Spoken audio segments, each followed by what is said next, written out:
Bonjour, aujourd'hui je vais lire l'incroyable histoire du trou dans mon pull bleu ciel.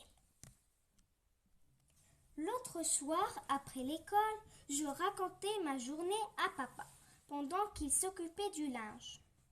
Il pliait justement mon pull bleu ciel qui tricoté par mamie quand il m'a demandé « Lucie, d'où vient ce trou dans ton pull ?»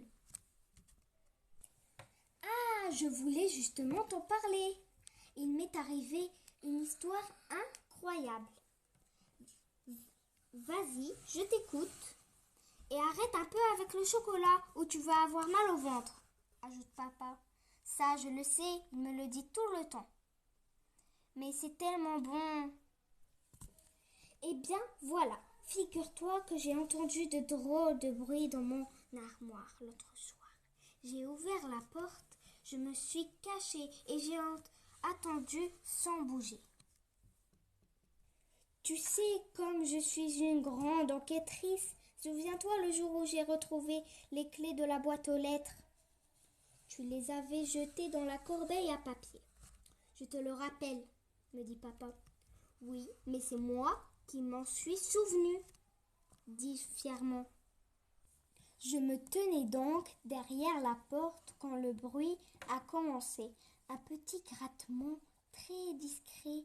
J'ai plissé les yeux parce qu'il n'y avait pas beaucoup de lumière. Tu sais, comme j'y vois bien la nuit.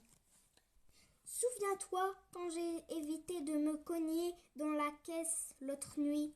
Tu n'avais pas rangé ta caisse de jouets à sa place. Je te le rappelle, me dit papa. C'est vrai, mais je trouve que j'ai vraiment assuré cette nuit-là. Je continue. J'ai donc vu une chose incroyable. Tu ne me croiras d'ailleurs jamais, comme ce jour où j'ai dit que le chat du voisin était dans la maison et qu'il léchait mon pot de yaourt. Tu lui avais ouvert la porte, je te le rappelle, me dit papa. Oui, mais je ne lui avais jamais dit de manger mon dessert. Bref, j'ai vu de mes yeux vus, parce que tu sais que j'ai une bonne vue. Je me demande tout de même parfois si je ne devrais pas porter des lunettes comme maman et toi. Ça m'irait bien, tu ne crois pas? Je n'en sais rien, Lucie, me dit papa en levant les yeux au ciel. Peut-être qu'il n'ose pas me dire que je suis déjà très jolie sans lunettes. Et donc, me dit papa, impatient, donc on va prendre rendez-vous chez le médecin. Mais pourquoi? S'étonne mon père. Pour mes yeux, pardi.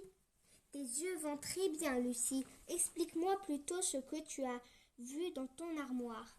Là, papa perd patience. Je le vois à son cou qui devient rouge. Ah oui, j'ai vu une souris. Une souris? Répète papa surpris. Oui, mais attention, elle était très mignonne.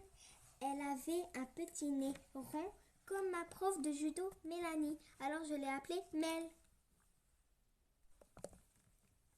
Mon père soupire. Je crois qu'il n'aime pas trop Mélanie, à moins que ce ne soit les souris qui le dérangent. Je termine mon histoire. La pauvre Mel grelottait de froid. Alors je lui ai donné mon pull le plus chaud, le bleu ciel tricoté par mamie. Et quand je me suis levée le lendemain matin, elle était partie. Elle a dû avoir faim pendant la nuit et grignoter la laine de mon pull. Je ne vois que ça. Mon père me regarde en levant un sourcil. On dirait qu'il a des doutes. Je suis un peu vexée. C'est tout de même gentil de ma part de ne pas avoir laissé Mel mourir de froid. Tu dis toujours qu'il faut venir en aide aux autres quand on le peut. Tu aurais pu dormir tranquillement au chaud sous la couette en sachant que Mel grelottait juste à côté. Papa lève les bras en l'air. C'est bon, tu as gagné.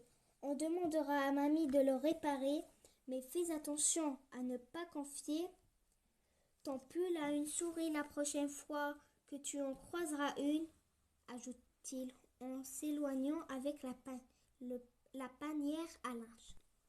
Un sourire en coin. Promis, papa, je range mon goûter, je fais mes devoirs et je file à la douche. Comme il a eu l'air un peu agacé par mon histoire, je fais tout comme il faut.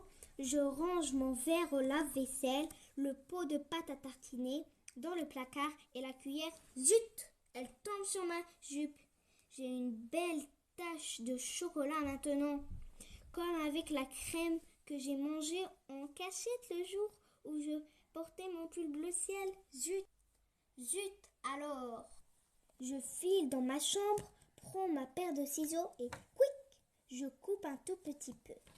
Ça se verra à peine et hop là! Et hop, plus de taches. Je n'aurai qu'à dire à papa que Mel est revenue et s'est endormie sur ma jupe cette fois-ci. Alors les amis, si vous avez aimé cette histoire, n'oubliez pas de vous abonner et d'activer la cloche.